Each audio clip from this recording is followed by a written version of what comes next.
Assalamualaikum warahmatullahi wabarakatuh. Perkenalkan, nama saya Kaisar Karnabasto dengan NPM 251131093. Pada kesempatan kali ini saya akan membahas tentang menganggur, angkatan kerja, bukan angkatan kerja, rasio angkatan kerja, rasio menganggur, dan juga bekerja. Pertama-tama saya akan menjelaskan mengenai menganggur. Menganggur adalah orang-orang yang baru lulus kuliah, baru lulus SMA atau SMK, dan sedang mencari kerja. Namun bisa juga orang yang baru di PHK dan masih mencari kerja. Biasanya dalam kurun waktu 4 minggu masih dalam kategori menganggur. Sementara bukan angkatan kerja adalah orang-orang yang sudah menyerah dalam mencari kerja atau orang-orang yang tidak memiliki kewajiban untuk bekerja, seperti pelajar, mahasiswa, dan juga pensiunan, atau narapidana atau orang-orang yang dalam penjara sebagai tahanan, dan juga orang-orang yang memilih untuk tetap di rumah untuk mengurus keluarganya. Selanjutnya adalah angkatan kerja adalah orang-orang yang masuk dalam kategori bekerja.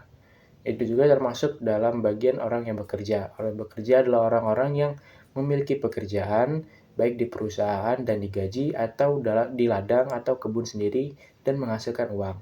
Biasanya orang yang dalam kategori bekerja itu adalah orang-orang yang sudah berusia 16 tahun atau di atasnya.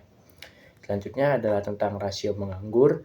Rasio menganggur itu artinya cara menghitung tingkatan penganggur di suatu negara dalam bentuk persen, dan rasio angkatan kerja yang digunakan untuk mengetahui tingkat angkatan kerja dalam bentuk persen. Untuk mengetahui pengangguran dalam bentuk persen atau rasionya, itu dapat diketahui dengan menganggur dibagi angkatan kerja dan dikali 100%. Sementara untuk mencari rasio angkatan kerja adalah dengan mengetahui angkatan kerja dibagi seluruh populasi angkatan kerja dan dikali 100%.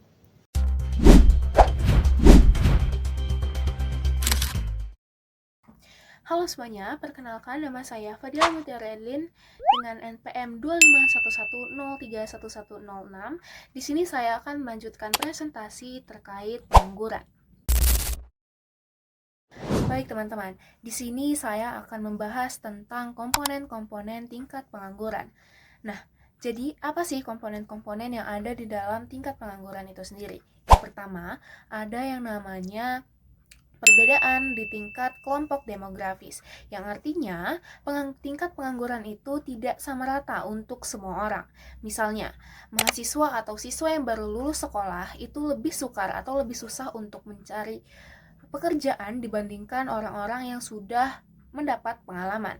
Atau contoh yang lain adalah peluang pekerjaan di kota lebih banyak dibandingkan pedesaan, atau mungkin teknologi industri teknologi yang sekarang sedang banyak diminati lebih banyak peluangnya dibandingkan sektor tradisional. Baik, selanjutnya ada discouraged worker effect atau pekerja yang kehilangan semangat. Kelompok-kelompok ini sebenarnya masih sangat ingin mendapatkan pekerjaan, teman-teman. Namun, karena sudah lama mereka mencari hasil namun tidak ada hasilnya, mereka berujung kehilangan semangat dan tidak lagi mencari pekerjaan. Maka dari itu, kelompok-kelompok ini dimasukkan atau tidak resmi menjadi pengangguran, tetapi mereka dimasukkan ke dalam kelompok bukan angkatan kerja. Maka dari itu, tingkat pengangguran di Indonesia bisa terlihat kecil, padahal di faktanya di Indonesia masih banyak pengangguran-pengangguran yang tidak terdata ke dalam pengangguran resmi. Yang ketiga adalah kita harus memperhatikan berapa lama durasi pengangguran oleh penganggur-penganggur tersebut, karena angka pengangguran atau data pengangguran itu hanya menjelaskan tingkat pengangguran di satu waktu tertentu, melainkan tidak menjelaskan sudah berapa lama pengangguran-pengangguran tersebut tidak mendapat pekerjaan.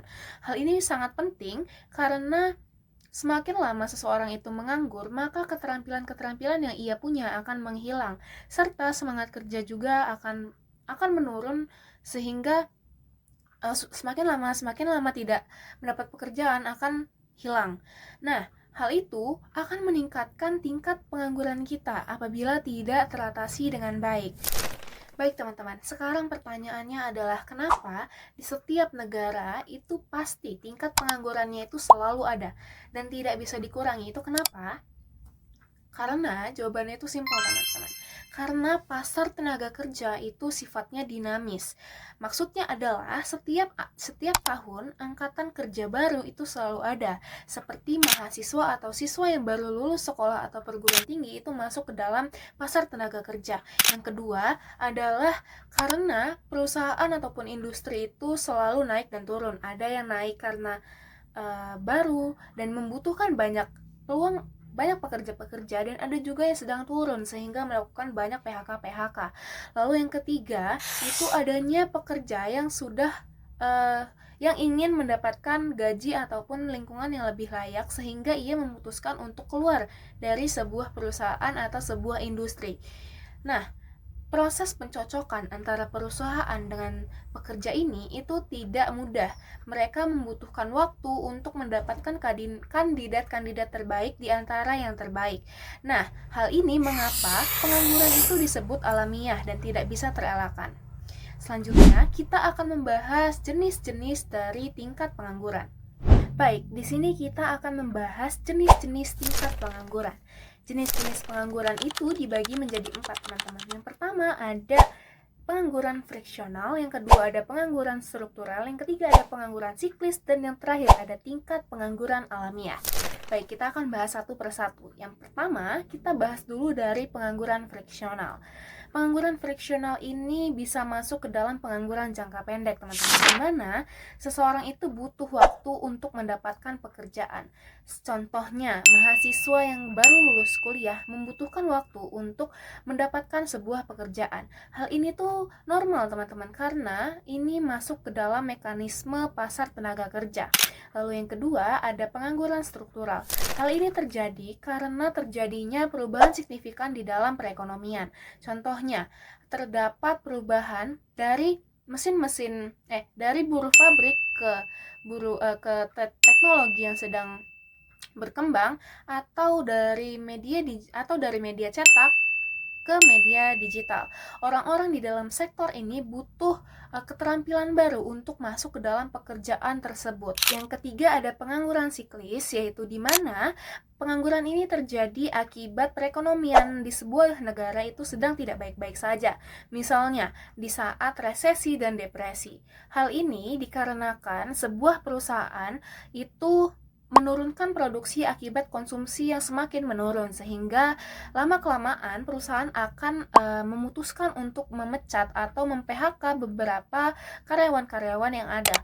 Lalu yang keempat ada pengangguran tingkat alamiah, yang dimana maksudnya adalah gabungan dari pengangguran friksional dan gabungan dari pengangguran struktural. Hal ini karena walaupun ekonomi sedang baik-baik saja, pengangguran itu tidak dapat dihapus karena bersifat alamiah.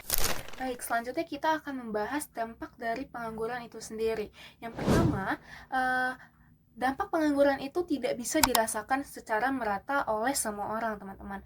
Melainkan ada beberapa kelompok tertentu yang merasakan dampak pengangguran ini sangat parah. Contohnya adalah penganggur-penganggur yang memiliki pendidikan rendah ataupun industri yang sedang terpuruk. Hal ini biaya dari pengangguran ini pun sulit dihitung karena ada beberapa penganggur yang tidak tercatat oleh data resmi.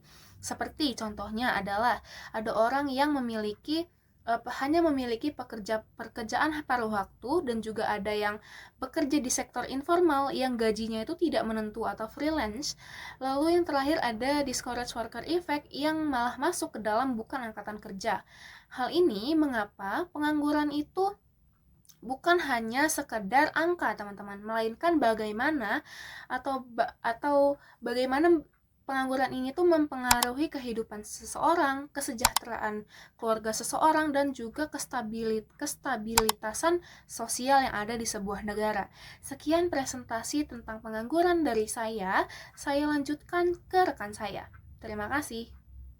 Assalamualaikum warahmatullahi wabarakatuh. Nama saya Devin Devidionip dengan NPM terakhir 119. Kali ini saya akan menyampaikan materi indeks harga konsumen, indeks harga produsen, dan rumus-rumus serta kurva-kurva terkait. Jadi yang pertama, apa itu indeks harga? Indeks harga adalah angka statistik yang digunakan untuk mengukur perubahan rata-rata harga suatu barang atau sekelompok barang dalam periode waktu tertentu atau di lokasi geografis yang berbeda. Indeks harga dapat ditinjau dalam 3 bentuk, yaitu indeks harga konsumen, indeks harga konsumen substitusi, dan indeks harga produsen. Untuk indeks harga konsumen sendiri adalah ukuran tingkat harga rata-rata dari keranjang barang dan jasa yang biasanya dibeli oleh konsumen di perkotaan. Keranjang ini mencakup kebutuhan sehari-hari seperti perumahan, makanan, transportasi, pakaian, kesehatan, rekreasi, dan lain-lain. Nah, untuk penyelesaian efek substitusi adalah metode indeks harga konsumen yang memperhitungkan peralihan konsumen ke barang yang lebih murah saat harganya naik, sehingga mengurangi bias substitusi.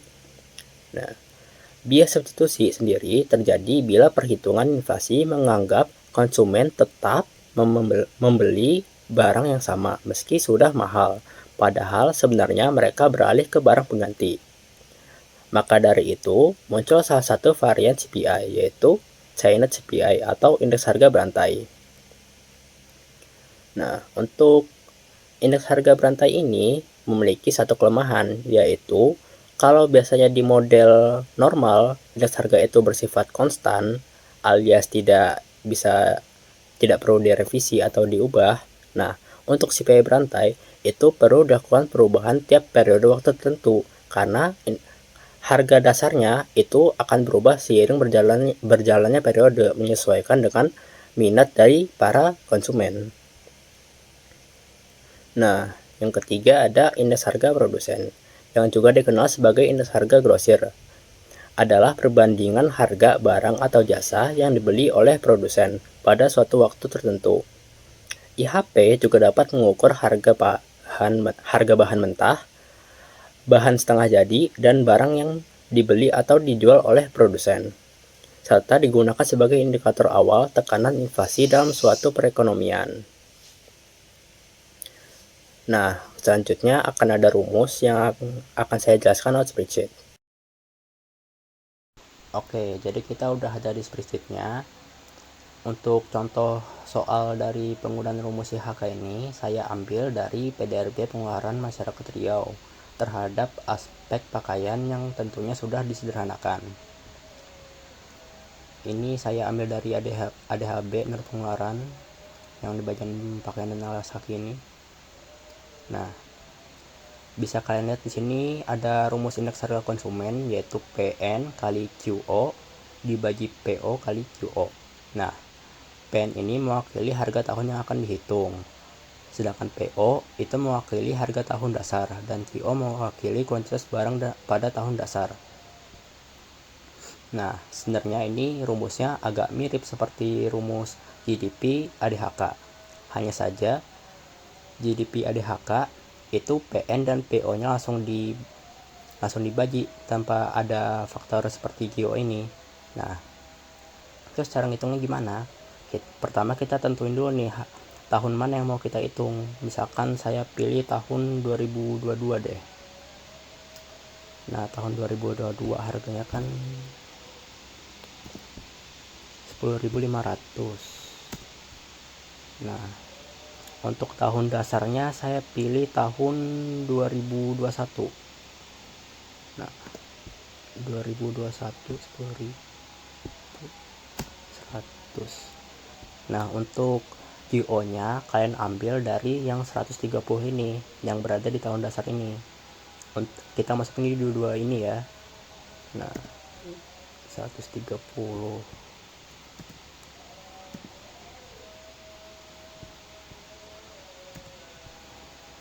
Nah, habis itu kita tinggal hitung nih 10.500 dikali 130 itu hasilnya sekitar 1.365.000.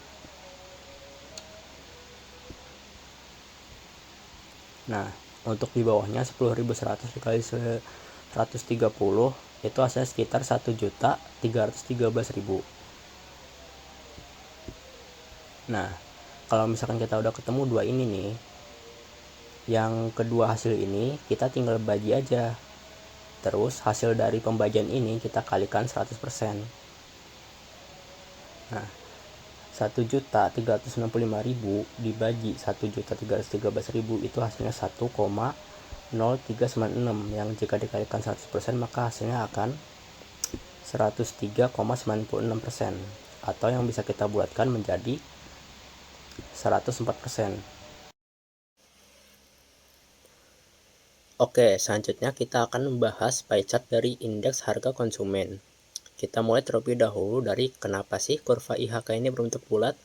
Jadi, alasan kenapa kurva IHK ini berbentuk bulat adalah karena IHK itu menggambarkan pengeluaran masyarakat terhadap suatu produk pokok tertentu seperti perumahan, makanan, transportasi, pakaian, dan lain-lain. Yang jika semua total konsumsi itu digabung, maka hasilnya akan membentuk kurva 100% atau yang bulat sempurna seperti ini. Nah, lalu kenapa tiap bagian kurva seolah-olah punya bobotnya masing-masing? Misalkan, kenapa persentase rumah atau housing jauh lebih besar dari pakaian atau aparel? Jadi, alasannya,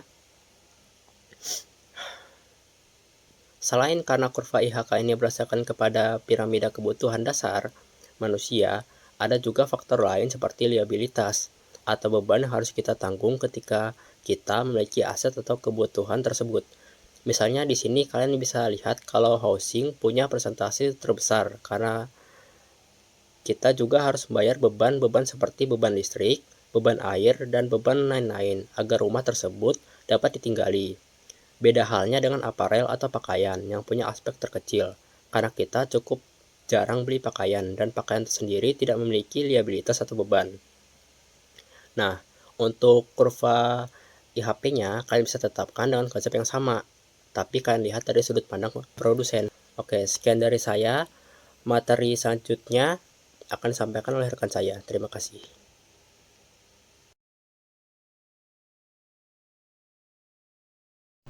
Inflasi adalah kondisi di mana harga barang dan jasa naik dalam kurun waktu yang lama dan terus-menerus, menyebabkan harga daya beli uang semakin turun. Fenomena ini terjadi karena tingkat permintaan lebih besar daripada penawaran dan juga harga atau biaya produksi jauh lebih tinggi sekarang dan peredaran uang itu semakin meningkat.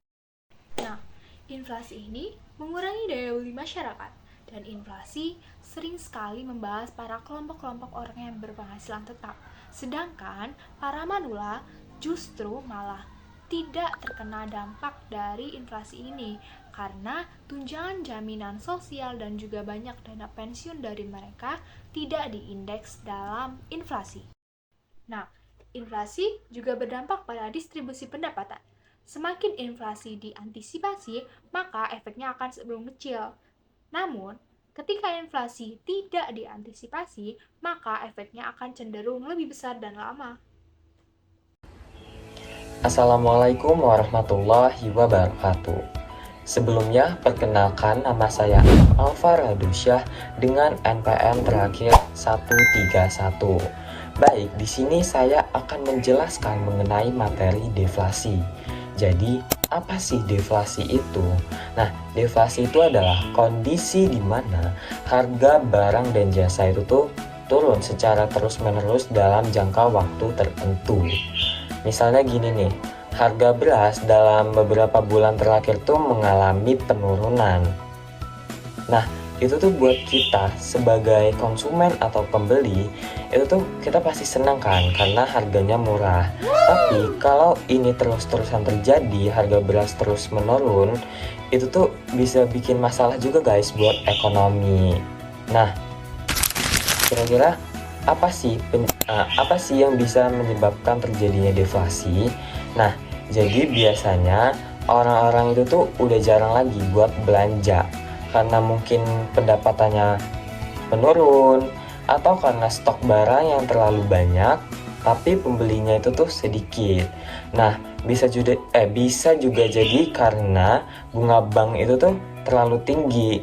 Jadi orang-orang tuh nggak mau minjem uang ke bank buat usaha.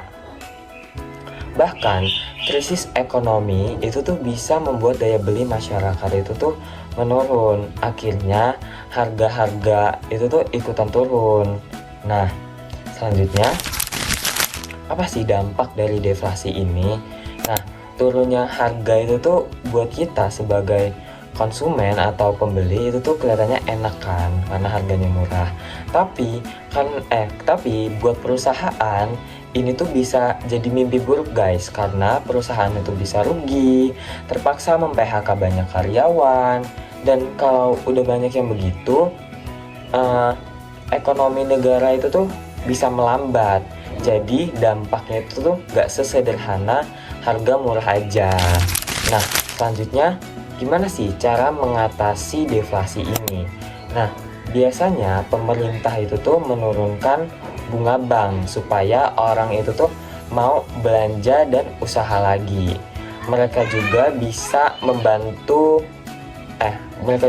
memberi bantuan ke masyarakat dan usaha kecil.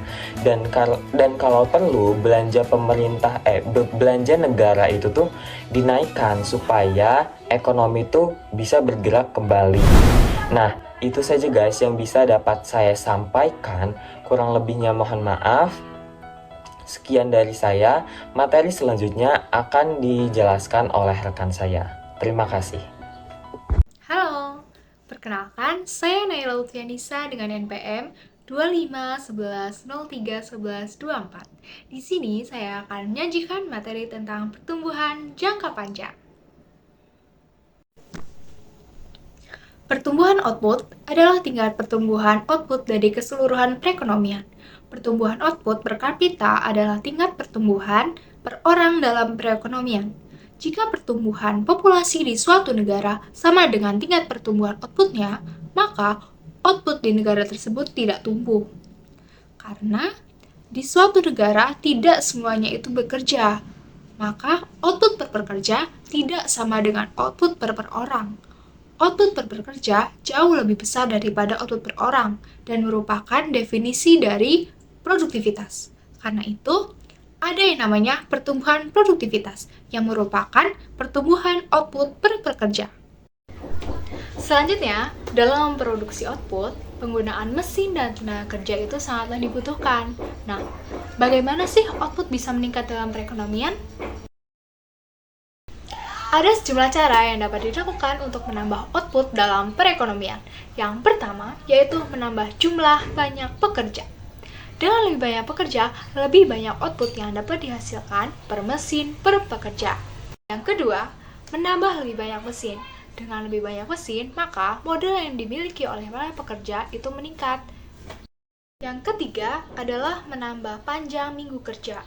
Dengan lebih banyak waktu produksi dalam mesin dan juga pekerja, maka output yang akan dihasilkan akan lebih banyak. Selain itu, ada beberapa cara yang dapat dilakukan untuk menambah output dalam perekonomian. Yang pertama yaitu meningkatkan kualitas pekerja melalui pendidikan, pengalaman, skill yang bisa diasah, melalui pelatihan atau beberapa course yang bisa dilakukan oleh perusahaan. Cara selanjutnya yaitu meningkatkan kualitas mesin, karena dengan kualitas mesin yang baru atau lebih baik, maka output yang dapat dihasilkan akan maksimal atau lebih efektif, yang berakibat output akan lebih banyak. Nah, contohnya yaitu penggantian mesin komputer yang usang dengan yang baru. Dengan itu, maka proses pendataan atau transaksi dalam perusahaan dapat berjalan lebih cepat daripada sebelumnya yang menggunakan komputer yang lebih usang. Nah, output per jam pekerja adalah produktivitas atau biasa disebut labor productivity. Selanjutnya kita akan membahas alat peraga 22.22, di mana pada peraga tersebut dijelaskan output per jam pekerja. Nah, output per jam pekerja juga digambarkan dalam peraga 22.2 periode 1952-1 sampai 2017-4 ini. Dua hal langsung terlihat jelas. Pertama, tren itu meningkat dalam produktivitas tenaga kerja. Yang kedua, terdapat fluktuasi jangka pendek yang cukup besar di sekitar tren-tren ini. Nah, menambah segmen garis lurus, di mana segmen-segmen itu umumnya melalui nilai-nilai tinggi. Kemiringan dari tiap segmen garis ini adalah menggambarkan tingkat pertumbuhan produktivitas di sepanjang segmennya. Nah, dapat dilihat juga dalam peraga ini ya. Nah, dari awal tahun 1950-an menuju pertengahan 1960-an, tingkat pertumbuhannya adalah 3,4%. Tingkat ini kemudian turun menjadi 2,6% pada paruh akhir tahun 1960-an dan 1970-an awal. Nah, antara tahun 1970-an awal dan 1990-an awal, tingkat pertumbuhannya itu jauh lebih rendah pada 1,6%. Nah, antara tahun 1990-an awal dan 2010-an, tingkat pertumbuhannya menjadi 2,0%. Sejak tahun 2010-an ini, tingkat pertumbuhannya semakin kesini tampak cukup melambat menjadi sekitar 1%. Nah, mengapa tingkat pertumbuhan itu positif pada peraga 22.2 dan mengapa output yang dihasilkan meningkat pada paruh akhir abad tersebut? Ini semua tak lain karena jumlah modal per pekerja yang telah meningkat. Mari kita lihat peraga 22.3 berikut. Dapat dilihat dalam peraga ini dengan jelas bahwa jumlah modal per pekerja semakin meningkat. Karena modal per pekerja semakin banyak, maka output yang dapat dihasilkan per pekerja pun akan ikut meningkat. Nah, lalu apakah ada faktor lain yang ikut mempengaruhi selain faktor tersebut? Tentu saja ada, yaitu kualitas tenaga kerja dan juga kualitas modal atau biasanya mesin. Karena semakin baik nilai dari dua hal tersebut, maka output yang akan dihasilkan akan lebih banyak karena para pekerja akan lebih efisien dalam waktu dan juga tenaga dalam memproduksi suatu produk. Dalam peraga tersebut muncul juga pertanyaan, mengapa pertumbuhan pada tahun 1950-an sampai 1960-an jauh lebih tinggi daripada awal tahun 1970-an? Nah, jawabannya kembali lagi, karena jumlah modal yang dimiliki oleh per pekerja itu meningkat di tahun tersebut dibanding tahun setelahnya. Nah, faktor lain juga dapat disebabkan oleh kualitas tenaga kerja dan juga kualitas modal atau mesin pada periode tahun tersebut itu lebih baik daripada tahun setelah periode tersebut. Namun, pernyataan ini belum bisa dibuktikan kebenarannya karena tidak ada bukti konkret yang menjelaskan akan hal tersebut secara detail. Baik, untuk studi kasus yang kami ambil adalah tentang kasus COVID-19 pada tahun 2021. Pada tahun 2021, saat terjadinya pandemi COVID-19, pengangguran di Indonesia naik sampai 6,26% dan inflasi naik menjadi 5,5%. Dan terjadi stagflasi di perekonomian Indonesia, di mana inflasi terus naik, namun pertumbuhan ekonomi turun.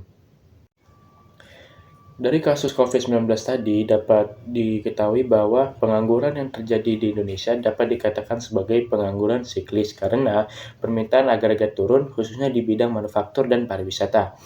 Alasan mengapa di bidang manufaktur menurun adalah karena pabrik-pabrik perlu dikerjakan secara langsung di tempat. Sementara pada saat COVID-19 terjadi lockdown, sehingga para pekerja tidak bisa bekerja langsung di pabrik.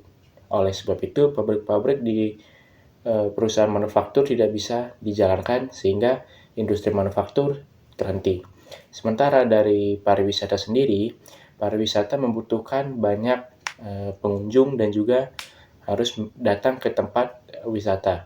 Karena sedang terjadi lockdown, banyak tempat wisata yang tutup dan juga banyak orang-orang yang tidak berlibur karena memilih untuk berada di rumah dan berlindung dari virus COVID-19. Karena banyaknya industri yang terhenti dan juga banyaknya pengangguran yang terjadi inflasi di Indonesia. Harga barang dan jasa yang umum naik dan pendapatan masyarakat Indonesia tetap. Sehingga harga-harga barang dan jasa itu naik, namun pendapatan warga Indonesia masih tetap. Nominal uang 100.000 pada saat itu yang seharusnya bisa dapat banyak barang atau mendapat jasa yang baik mengalami penurunan karena harga barang dan jasa naik. Hal yang paling berdampak adalah kepada pekerja tetap karena gaji mereka tidak naik, namun nilai harga barang dan jasa ikut naik.